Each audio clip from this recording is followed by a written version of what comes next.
Hello po. Good morning. Good morning po. Ang tawag dito, nakita niyo na ba yung lote? Opo. Anong, 100 lang kukunin mo? Opo. Kunin mo na lahat. Hindi, Para, kasi andyan na yung approve plan niya, for transfer na talaga yun. Hindi, ano yun ko pa po. Kakausapin ko pa po tayo, si... tayo mainit. Ba't ilang bang 200 yun eh. hektarya yun? 200, dalawang hektarya yun. 200 lang pala eh. Pwede. Hindi sabi naman ng mama niya, unahin niya muna yung 100. Kasi alam mo, yung 100, alam mo ba kung gano'n lang kaliit yung 100? Opo, alam naman. Oh, ganito lang yun. To 100 to. Hindi, kasi sa kapatid ko po kasi yun. Para sa kapatid ko lang po. Kaya po, balik kakausapin ko na lang po siya about sa... Kasi, kung mag-ano tayo, di, yun nga, sabihin mo na ano.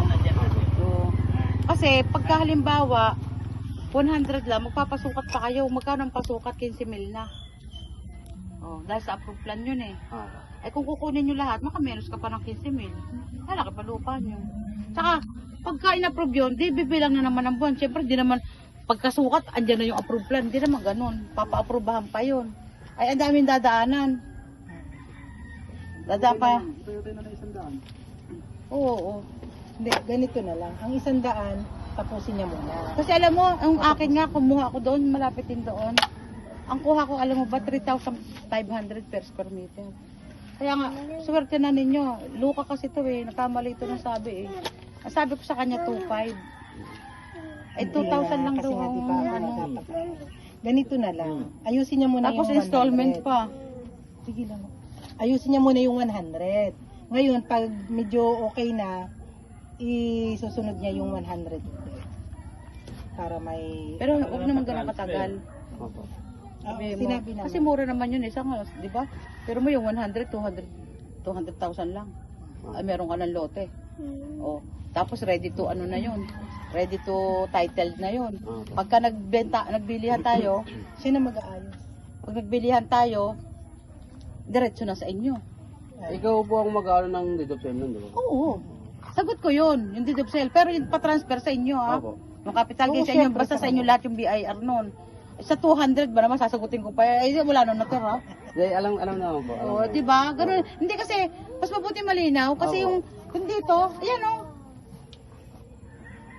Talagang pinahirapan ako niyan. Talagang nag-away kami dalawa. Sabi ko, Bakit? magkano lang ang binayad mo sa akin sa lote. Tapos, ako pa sasagot ang capital gain mo.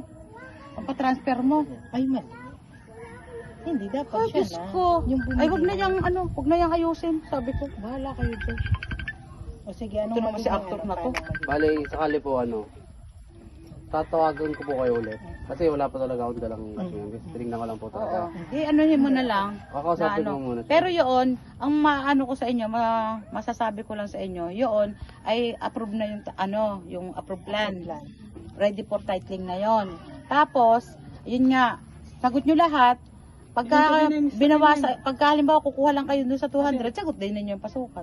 Opo, sasabihin ko naman Diba? po yun. Opo. Oh. Basta yun lang ang ano niya. Pero po, mag-focus po muna tayo siguro sa 100. Sa 100. Tapos, Sa dun po 100. sa napag-usapan, ang down payment Hindi muna po, natin i-ano yon. Hindi muna natin ipapasukat, basta ganun pa lang. Oo, yun na Opo, lang ganun muna. na Oo, lang kasi po. ganun pa lang. Para po hindi mo muna magulo. Oo. Bali, Tapos, ang isa pang concern ko doon, yung kasi, di ba, medyo pangit yung daan. Kasi, nang nang nilagyan ng, ako nagpasemento noon. Ngayon, nang kakasemento pa lang, dinaanan ng truck. Kaya yun yung bumagsak. Ano ba yun yung daan na yun? Hindi ba pwedeng mapatag ng kaunti? Hindi, ganito nga. Yun ang nga sinasabi ko. Hindi, sige, paano? Sarap Sige siya na, talaga. paano? Sabi ko, yun, hihingaan ko lahat ng nakatira doon. Para maipaganyan natin ng konti. Yung igaganyan na lang konti. Konti na lang yun eh. Yung mga yung mga panambak doon, ihihingi na natin. Oh, wala Ihingi ko problema. na, okay lang yon. Ang gagastusin lang ng mga nakatira doon, di yung na lang, simento, bakal, at saka buhangin. Pero, hati-hati kayo lahat ng nakatira. Hindi lang naman ikaw. Hindi lang ikaw. Lahat kayo. Ako nun, ako mag-aasikaso kasi wala namang mag-aasikaso doon.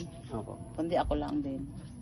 Bali po yung sa tinatanong po kasi ng mama ko, yung sa down payment po is 60 po. Tapos bago matapos yung January is 40 para po mabuo yung Kasi, 100. kasi kailangan ko talaga ng pambayad din sa lupa. Sige po. Okay na yun, wala nang problema dun sa doon. Sasakaling ko lang naman to. Yun sa po sa kuryente po pala, saan Kuryente? po ang dito pag magpapakabit ng Ay, kuryente? sa Batilik, Sa Batileg po, no? Hindi ba pwedeng ikaw sa munisipyo.